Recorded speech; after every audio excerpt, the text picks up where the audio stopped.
Meron ako ipapakilala sa'yo. Dahil sa taong ito, magpo-40 years na ako. Siya nag-umpisa ng career ko. Tignan mo yung nasa likod mo.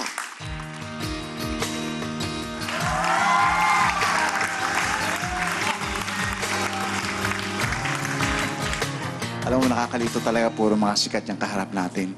Alam mo naman, sa The Voice, survival to eh. Makikipaglaban ka sa mga kakampi mo, mga kalaban mo, di ba? At sa showbiz, pati na rin sa buhay, survival to. Tinetrain ka hindi lang para, nagko-coach sila, hindi lang para ikaw ay maging magaling na singer. Bigyan ka rin ng mga tip pa paano mag-survive dito. At masasabi ko, si Sharon, alam mo, marami ng panahon na bumaksak ng tuka niyan. And then yet, bumabangon palagi.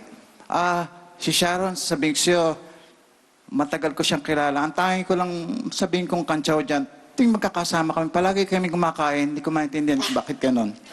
O palagi kami, kaya hindi ko magugutom. Okay? Actually, totoo rin naman yun. Anyway, good luck sa'yo. And Sharon, gusto ko lang masabi, I love you pa rin.